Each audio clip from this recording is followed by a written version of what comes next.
Salam sejahtera, salam semega unggul. Okey. Salam kecemerlangan BM SPM 2020 insya-Allah. Okey, pada hari ini kita akan ber-PTC.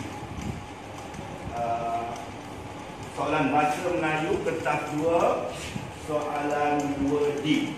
Soalan 2D, soalan apa? Adam?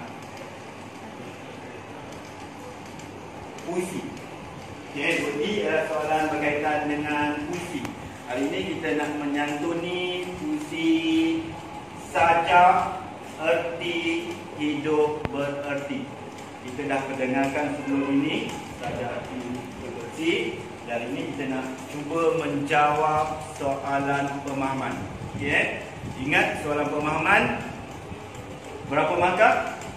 9 markah. Ini berapa markah? Ini 3 markah. Dan di sini 4 markah. Okey. Soalan pemahaman pertamanya soalan dalam BM2 ni, soalan pemahaman, termasuklah soalan sajak, soalan puisi, soalan budi. Jawapannya sangat teknikal. Soalannya sangat teknikal. Jawapannya sangat teknikal. Kadang-kadang jawapan awak betul, tetapi awak tak dapat markah yang penuh. Kadang-kadang jawapan tu betul, tapi teknikalnya salah. Awak bukan tak dapat markah penuh. Sebahagian pun tak dapat, separuh pun tak dapat, kalau 2 tak dapat 1 pun. Bahkan ada juga sebilangan pelajar yang gagal memperoleh sebarang markah. 0 markah. Okey, jadi hari ini kena berikan perhatian tentang teknikal. Okey, awak tengok sini 2 markah bermaksud. Soalan 1 dulu kita tengok kita santuni soalan 1. 2 markah bermaksud 2 jawapan. Okey, kita tengok soalan 2. 3 markah bermaksud ada 3 jawapan di dalamnya. Dalam jawapan awak nanti perlu kemukakan 3 jawapan. Saya tak nak awak bergantung pada skema yang mengatakan bahawa 2 jawapan pun sudah cukup untuk dapatkan 3 markah. Asalnya 3 markah yang dibutuhkan, bermaksud awak perlu mengemukakan 3 jawapan. Okey, 3 jawapan. Okey, itu lebih selamat. Soalan nombor 3, iaitu soalan hebat. Huraikan 2 persoalan dalam sajak di atas. Okey. Dalam satu, dia nak apa tadi? Aspek persoalan. Okey, dalam satu persoalan ada 2 bahagian jawapan. Satu penyataan isi, satu lagi bukti. 1 markah, 1 markah. Ada 1 lagi persoalan, 1 markah persoalan penyataan isi dan 1 lagi markah bukti. Semua sekali berapa? 4. Okey. Okey, awak perlu ingat bahawa dalam jawapan soalan nombor 3 tu ada penyataan isi. Jika penyataan isi itu salah, bermakna maka awak walaupun diberikan bukti yang betul, tetap 0 markah. Jadi pastikan penyataan isi itu dari segi teknikalnya betul. Okey, kita tengok satu persatu. Soalan nombor 1. Nyatakan keluhan aku dalam rangkap pertama saja. Dalam rangkap pertama saja saja. Sila fokus pada rangkap pertama awak dalam saja. Erti hidup bererti. Apa yang ada di dalam? Macam satu keluhan, satu luahan penyajar. Aku kat situ ialah penyajar. Aku penyajar. Okey.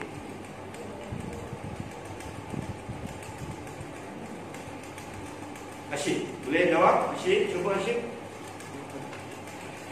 Saya nakkan dalam bentuk poin ni dulu. Apa antara yang nampak diluahkan? Cuba baca seorang, kalau kita boleh baca seorang. Rangkap pertama, Adam baca apa Adam? Rangkap pertama. Lagi kuat. Aku selalu didatangi malam sepi, bagaikan yang melingkari leher. Okey, sekejap Yang pertama tadi, aku selalu didatangi malam sepi. Ini satu luahan, keluhan seorang ibu web. Dia rasa sepi, dia rasa sunyi. Okey, ada tak jawapan untuk soalan nombor 1 setakat ini? Ada. Rasa sunyi, rasa sepi. 1. Yang kedua, teruskan. Bagai kalung yang melingkari leherku. Bagai kalung yang melingkari leherku. Lagi. Tidak berubah keesokan hari. Siapa yang akan datang menjengukku? Keluhan seorang tua dulu. Okey, tak berubah setiap hari macam tu juga. Malam siang macam tu juga. Tiada siapa pun yang datang menjenguk. Tengok dia kan?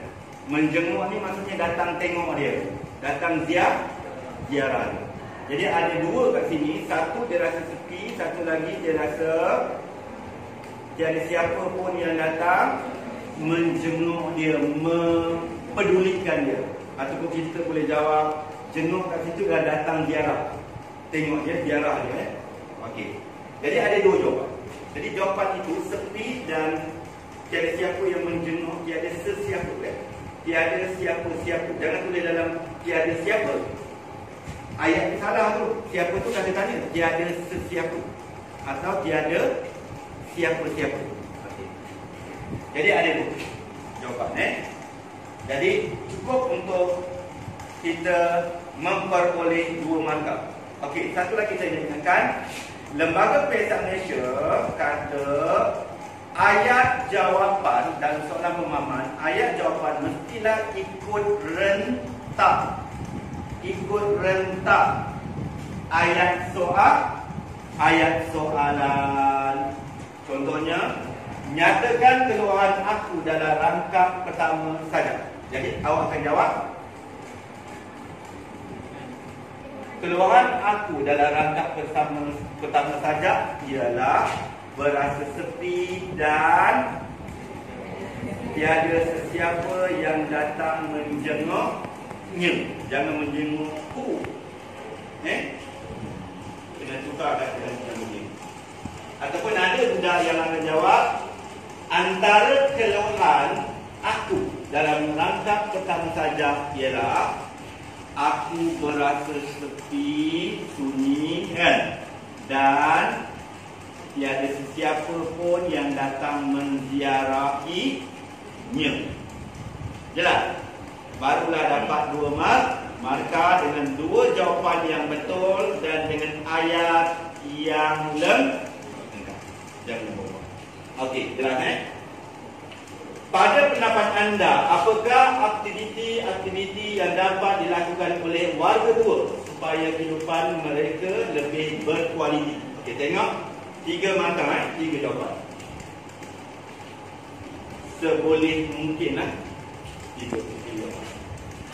Frasa ini mesti awak tulis dengan menukar kata ganti nama diri anda kepada kata ganti nama diri saya.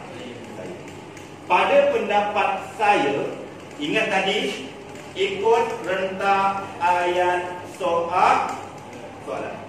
Pada pendapat saya, aktiviti yang dapat dilakukan oleh warga tua supaya kehidupan mereka lebih berkualiti ialah kata nama. Jangan ialah dalam bentuk kata kerja, salah ada segi tata bahasanya. Ialah mereka, ialah warga tua. Boleh buat apa? Macam-macam Cuba beri saya beberapa aktiviti yang dapat dilakukan oleh warga tua. Ingat pada pendapat saya, bukan awak yang perlu lakukan untuk warga tua. Selalunya jawab soalan macam tu kan. Apakah yang anda dapat lakukan Okey, perhatikan ayat betul-betul. Sekarang ni awak berikan pendapat, awak berikan idea. Apakah aktiviti-aktiviti yang dapat dilakukan oleh warga tua supaya hidup mereka, kehidupan mereka lebih berkualiti. Jadi apa antara idea cadangan yang awak boleh fikirkan supaya dapat dilakukan oleh warga tua tadi? Cuba Atira boleh cuba. Satu. Bergotong royong. Mudah? Menghadiri kelas-kelas agama. Suhaila? Beriadah. Bersukan. Sukan kalau sesuai dengan sukan warga tua, warga emas yang tidak lasak, tidak membahayakan Siapa lagi nak cuba? Dah lebih daripada 3 tu. Hebat. Rahmat? Aktiviti kemasyarakatan. Contoh? Gotong royong lah semua tadi kan. Tio, ada lagi? Kemasyarakatan tu lah kan, membantu orang-orang yang susah, menziarah ke rumah orang-orang yang susah, bertanya khabar. Ziarah tu pun merupakan satu aktiviti. Ziarah warga yang susah. Okey, banyak jawapan tadi. Jadi kita nak jawab macam mana tadi? Pada pendapat saya, aktiviti-aktiviti yang dapat dilakukan oleh warga tua supaya kehidupan mereka lebih berkualiti ialah, sebab awak suka sangat guna kata pemberi ialah, kata apalah, saya biarkan. Ialah, selepas itu kata nak, ialah mereka boleh, mereka dapat, soalan boleh gunakan kedua-duanya. Mereka boleh melakukan aktiviti gotong royong, aktiviti kemasyarakatan seperti bergotong royong, menghadiri, koma tak apa tanda koma,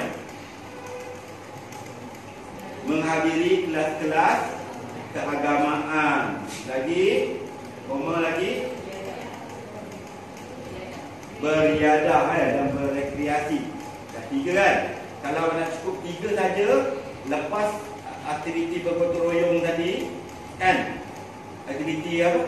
Menghadiri kelas-kelas keagamaan, dan yang terakhir tadi apa? Dan melakukan aktiviti beriadah untuk menyihatkan tubuh badan kan. Nokta, habis. 3 jawapan awak sudah dapat. 3 jawapan awak dah boleh dapat 3 mata dengan jawapan yang betul dan ayat yang lengkap. Okey, kita pergi ke soalan nombor 3 yang lebih teknikal. Uraikan 2 persoalan dalam sajak di atas. Okey, ikut tentang ayat soalan. 2 persoalan dalam sajak di atas ialah persoalan ingat frasa persoalan ialah mesti ada persoalan. Kalau nak guna kata sendiri tentang, tak ada masalah. Persoalan tentang apa? Hajar, cuba jawab. Bapak lagi ajar. Okey, persoalan tentang kasih sayang seorang ibu. Kalau kita nak panjangkan lagi boleh. Persoalan kasih sayang seorang ibu terhadap anak-anaknya. Itu lebih spesifik, lebih bagus kan? Kalau persoalan kasih sayang seorang ibu, tak tahu kasih sayang daripada siapa, cucu ni kan, pada orang lain itu, pada terhadap anak-anaknya. Okey, jadi mesti mesti ada frasanya. Persoalan awak dah sambung tadi kan, ialah persoalan tentang kasih sayang seorang ibu terhadap anak-anaknya. Okey. Bahagian kedua itu penyataan isi. Okey, betul. Dah dapat 1 markah. Bahagian kedua ialah bukti. Uraian dalam bentuk bukti peristiwa. Buktinya ada? Ada? Asyik cuba jawab, Asyik.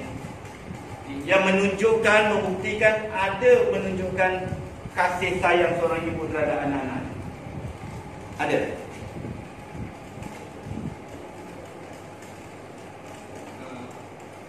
Buktinya ibu yang mengandungkan dan menjaga anak kecil.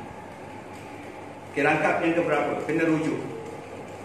Kena rujuk, Kena rujuk yang menunjukkan ada nilai. Kita bukan nak jawab nilai, tapi ada nilai kasih sayang tu, ada tak? Kalau ada, kita gunakan sebagai jawapan. Tak boleh disalin bulat-bulat.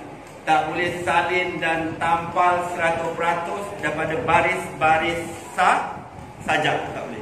Kena ubah sesuai guna ayat sendiri. Okey, ada tak? Ada tak? Rangkap ke berapa? Rangkap kedua. Cuba bacakan. Cuba bacakan Sirah. Kau kuat sikit. Keheningan tasik, hijauan rumput hanya menjadi bayangan di penjuru ruang zaman. Kita dalam rahim dilupai. Dari sulung ditendang ke bongsu, dari angah ditendang ke sulung balik. Mencari erti hidup, menderita mengerang sakit, berdiri tanpa ruang. Lagi, rangkap dan seterusnya. Aku bagi mereka tiada makna. Anakku bangsaku, baik setia mahupun derhaka. Semoga disirami benih keinsafan, menjadi penawar dalam hati. Embun cinta atas siang yang dingin. Jangan terpegun. Ada yang mati. Okey. Terima kasih. Dia tak ada jelas pun perkataan kasih sayang, kan?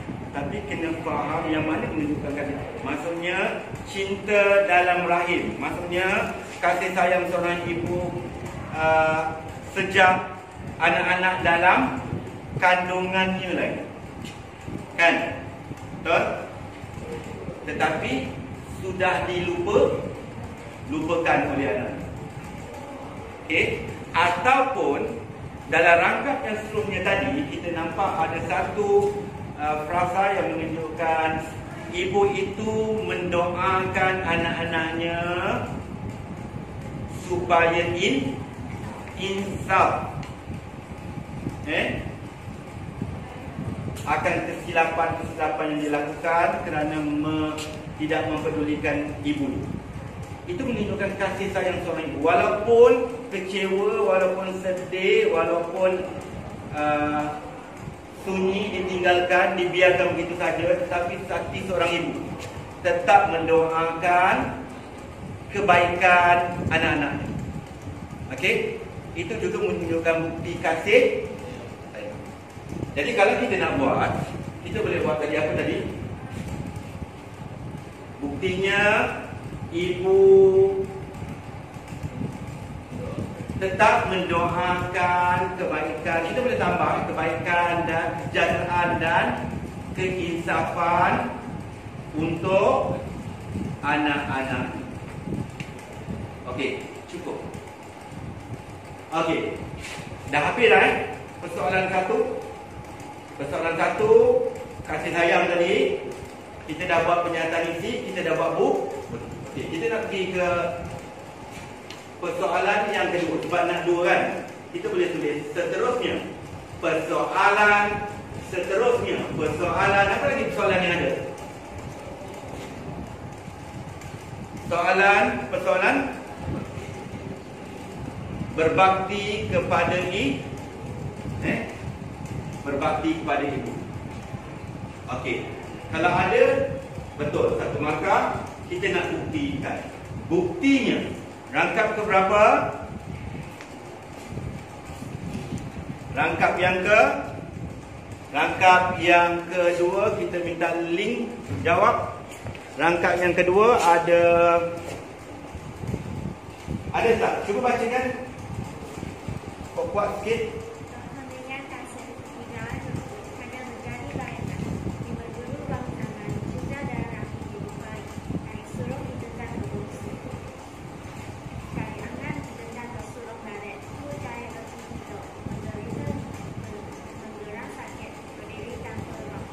Okey, terima kasih ini. Kat mana yang menunjukkan persoalan berbakti kepada ibu ataupun kepada ibu bapa, katakanlah kita nak buat kat mana? Dari sulung ditendang ke bungsu, dari angah ditendang ke sulung batu. Cari erti hidup. Okey.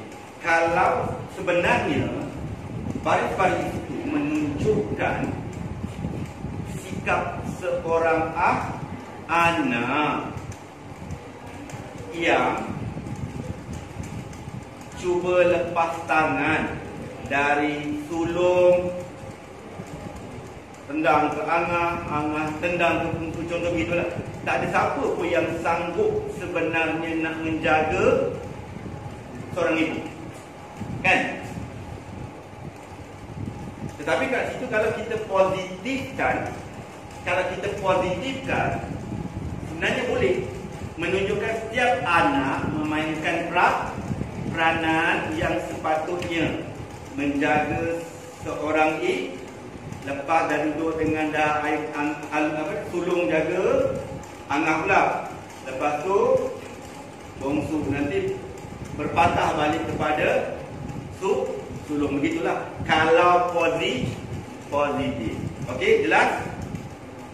Jadi kalau kita nak buat jawapan dia, buktinya anak-anak berpakat menjaga ibu dari anak yang sulung kepada anak yang kedua ataupun angah, dan seterusnya kepada anak yang bongsu, dan seterusnya secara bergilir.